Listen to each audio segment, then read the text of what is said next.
नमस्कार, स्वागत है आपका एमपी तक पर। मैं हूं रवीश पाल सिंह।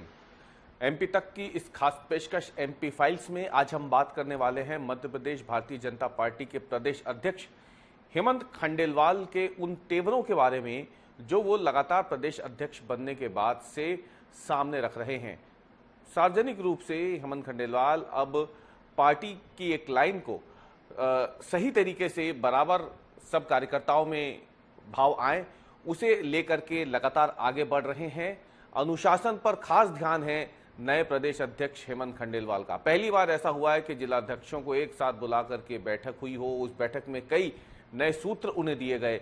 इसके अलावा कई ऐसी बातें थी जिसमें नई चीजें निकल के सामने आ रही हैं।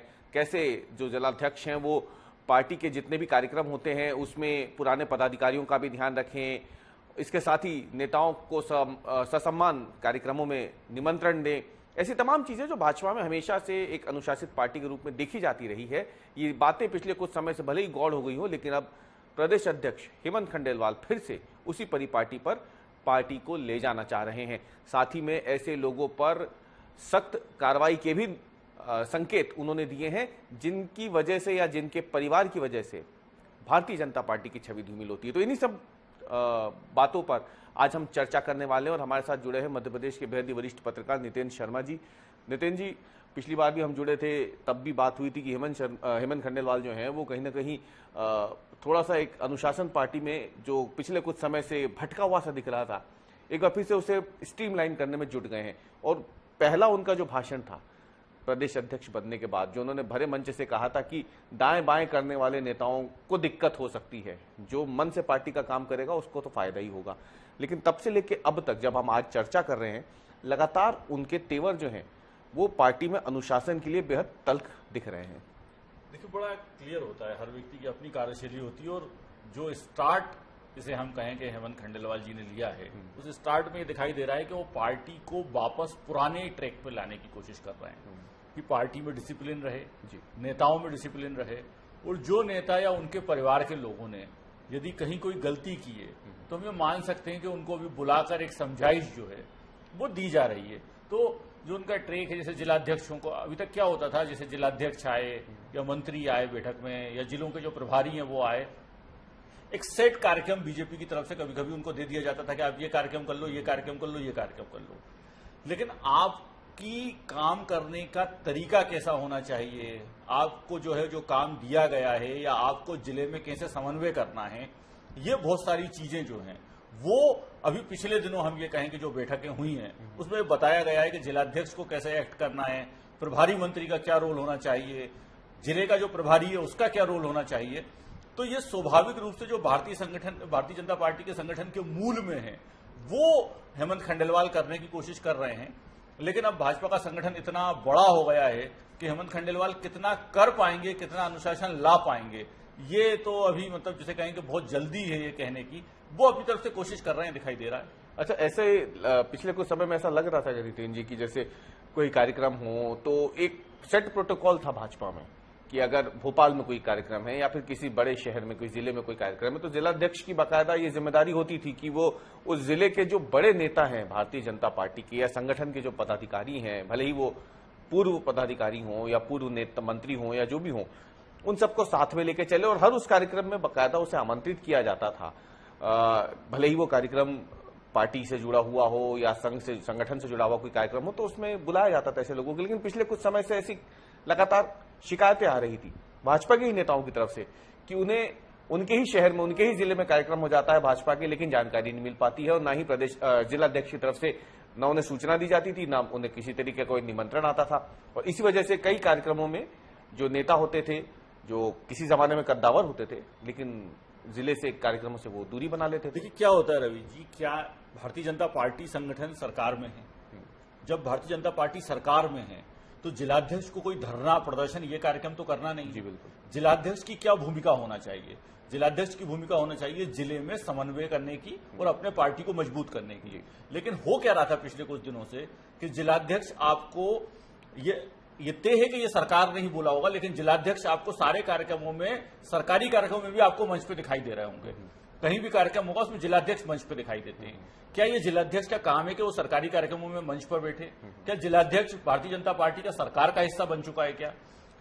जिलाध्यक्ष का काम है संगठन को समन्वय करना, जो बड़े नेता हैं, जो जिले के नेता हैं, जो सीनियर थे, उनके साथ समन्वय करना, नीचे कार्यकर्ताओं को जोड़ना, ये सारा काम है। लेकिन इस काम को छोड़कर देखा जाए तो जिलाध्यक्ष खुद जो है वो सरकार से कैसे उसके संपर्क में रहे, या सरकार की क्या उसमें भूमिका रहे, सरकार के साथ वो भूमिका अपनी ब्रांडिंग पे ज्यादा ध्यान था, क्योंकि ये भी उन्होंने कहा हेमंत खंडेलवाल ने कि अपनी ब्रांडिंग पे ध्यान मत दो, पार्टी की ब्रांडिंग पर ध्यान दो। तो जिलाध्यक्ष जो है वो उस भूमिका से निकालने की कोशिश ये मैं कहूं कि हेमंत खंडेलवाल कर रहे हैं। लेकिन जब आप सरकार में होते हो तो आप कितनी भी कोशिश कर लो, जो व्यक्ति का सरकार के प्रति जो आकर्षण है वो बहुत मुश्किल से समाप्त होता है। तो भारतीय जनता पार्टी का, चाहे वो जिलाध्यक्ष हो, चाहे वो भारतीय जनता पार्टी का कोई पार्षद हो, या वो भारतीय जनता पार्टी के कोई दूसरे कार्यकर्ता हो, उन सबका मूल आकर्षण ये रहता है कि सरकार जो है उसके कैसे संपर्क में रहें, अधिकारी लोग भाई साहब बोले उनको, वो सरकार के कार्यक्रमों में दिखाई दें, जो जिसे कहें कि वो जो कोई कार्यक्रम हो रहा है तो उसमें जब वो निरीक्षण करने जाते हैं तो वहां उनकी एसपी कलेक्टर से दोस्ती हो जाए। जो मूल मकसद जो है वो ये दिखाई दे रहा है। तो संगठन के जो काम है, जब आपको धरना नहीं करना, आपको प्रदर्शन नहीं करना, तो संगठन का क्या काम कर रहे हैं, शायद ये अब जिलाध्यक्षों से पूछा जाने लगा है। अच्छा, एक बात और ये भी थी नितिन जी की, जब से हेमंत खंडेलवाल प्रदेश अध्यक्ष बने हैं उसके बाद से अनुशासन का चाबुक जमकर चल रहा है। बीते कुछ समय से लगातार जो नेताओं के, विधायकों के परिवार की तरफ से जो शिकायतें सामने आ रही है उसे लेकर के भी काफी सख्त दिख रहे हैं। अभी हाल ही में उन्होंने केपी त्रिपाठी, जिन्होंने रीवा में अमर्यादित आचरण किया था, उनको तलब किया गया है बीजेपी कार्यालय में। गोलू शुक्ला, जिनके बेटे लगातार 2 बार विवादों में रहे देवास में और उज्जैन में, उनको तलब किया गया। प्रदीप अग्रवाल हैं, उनको भी बुला करके फटकार लगाई गई है। और इन तीनों को एक ही बात कही गई है कि अपने बेटों को, अपने परिवार को संभालें, नहीं तो आपके लिए दिक्कत होने वाली है। तो अब पार्टी अनुशासन को लेकर के किसी भी तरीके का कोई जोखम लेना नहीं चाहती है, यहां से लग रहा है, क्योंकि इसकी वजह से नेता से कहीं ज्यादा विरोधी दल को मौका मिलता था भारतीय जनता पार्टी को घेरने का। देखिए, 3 लोगों को बुलाया गया, 2 विधायकों को, एक पूर्व विधायक को, प्रदीप अग्रवाल, गोलू शुक्ला और पूर्व विधायक केपी त्रिपाठी को। गोलू शुक्ला के बेटे का मंदिर का मामला था, वो महाकाल के मंदिर का भी इशू आया था कि वो गर्भगृह में चले गए थे। प्रदीप अग्रवाल के बेटे का भी आया था कि बड़ा कारगेट लेके जा रहा था, उनकी गाड़ी में घूम रहा था, हुटर वूटर लगा हुआ था।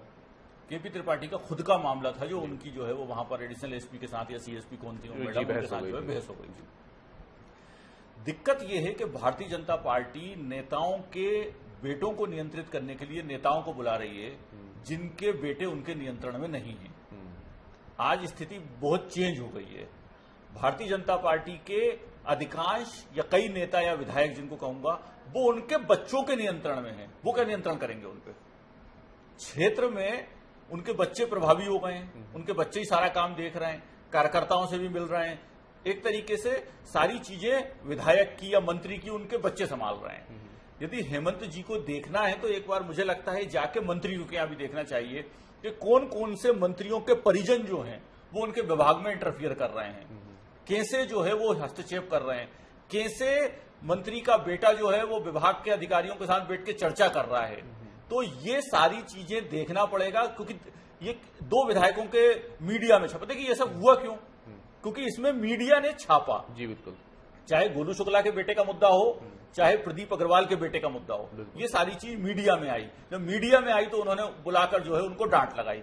लेकिन जो मीडिया में नहीं आ रहा, यदि भारतीय जनता पार्टी के, मैं आपको बता रहा हूं ना कि इस समय आप जाके विधायक और नेता हैं, उनके जो बच्चे हैं वो अपने जो नेता पिता हैं उन पर हावी हैं। तो इनको फटकार लगाने से भी कोई बहुत सुधार होने वाला नहीं है, क्योंकि वो अपने परिजनों की कितनी सुन रहे होंगे जब वो खुद ही जो है वो भैया जो है वो बड़े वो हो गए, उनके क्षेत्र में पोस्टर लगते हैं, कार्यकर्ताओं की फौज लेके चलते हैं, पीछे कारकेट चलता है, कितनी सुनेंगे वो अपने पिता की। मालवा में कहावत है कि चाय से ज्यादा केतली गर्म होती है। तो केतली गर्म यानी पिता से ज्यादा बेटे और जो है और वो परिवार के लोग आगे जा रहे हैं, क्षेत्र में एक्टिव हैं, वो क्षेत्र में को चला रहे हैं, वो अधिकारियों से बात करते हैं। जो कई मंत्रियों के बेटे हैं वो उनके बंगले पे जो है वो अधिकारी जाके पहले भैया को नमस्ते करके आते हैं। इन स्थितियों को देखना चाहिए। विधायक को ठीक है मीडिया में आया, आपने डांट लगा दी।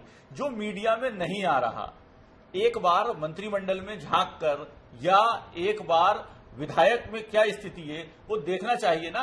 और दो तरह के लोग हैं, कुछ नेताओं के बेटे जो हैं वो राजनीति में एक्टिव हैं, लेकिन राजनीति में एक्टिव होना बुरी बात नहीं है। अगर वो व्यक्ति राजनीति में एक्टिव है, राजनीति कर रहा है, अपनी राजनीति कर रहा है, जैसे उदाहरण दूंगा गोपाल भार्गव जी का बेटा अभिषेक भार्गव, वो राजनीति कर रहा है, पिता के काम में हस्तक्षेप नहीं कर रहा। गोपाल भार्गव खुद लोकप्रिय नेता है, लेकिन कुछ ऐसे भी विधायकों के बच्चे हैं जो राजनीति में एक्टिव नहीं है, वो केवल अपने पिता के पद का लाभ उठा रहे हैं। कम से कम ऐसे लोगों पर नियंत्रण करना चाहिए, ऐसे लोगों पर नियंत्रण करना चाहिए। तो एक बहुत गंभीर बात जो है वो नितिन शर्मा जी ने कही है यहाँ पे कि विधायकों को बुला करके अनुशासन का पाठ तो पढ़ाया जा रहा है उनके बेटों की वजह से, लेकिन बड़ी चुनौती होगी कि आने वाले समय में ऐसे नेता पुत्रों पर खास तौर से नजर रखी जाए जो कि अपने पिता के प्रभाव का कहीं ना कहीं इस्तेमाल करते हैं और गलत इस्तेमाल करते हैं, क्योंकि इससे भी अंततः नुकसान भारतीय जनता पार्टी की छवि का ही होने वाला है। बहरहाल हमारी इस चर्चा में हमने आज बात की है कि किस तरीके से नए प्रदेश अध्यक्ष भारतीय जनता पार्टी के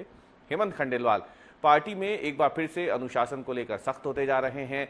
जिलाध्यक्षों की बात हो या फिर नेताओं की बात हो, कार्यकर्ताओं की बात हो, कैसे इसके जरिए पार्टी को एक साथ एक लाइन पर रखा जाए ताकि किसी भी तरीके की कोई ऊहापोह की स्थिति ना हो, कोई नाराज ना हो और सब साथ में मिलकर मध्य प्रदेश वो जगह जहां पे पूरे देश में भारतीय जनता पार्टी को सबसे अनुशासित और सबसे मजबूत संगठन माना जाता है, वहां पर आगे भी चुनाव दर चुनाव हो या बिना चुनाव की भी अगर हम बात करें तो संगठन यहां पे हमेशा मजबूत बना रहे, उसकी तैयारी में अब नए प्रदेश अध्यक्ष हेमंत खंडेलवाल जुट चुके हैं।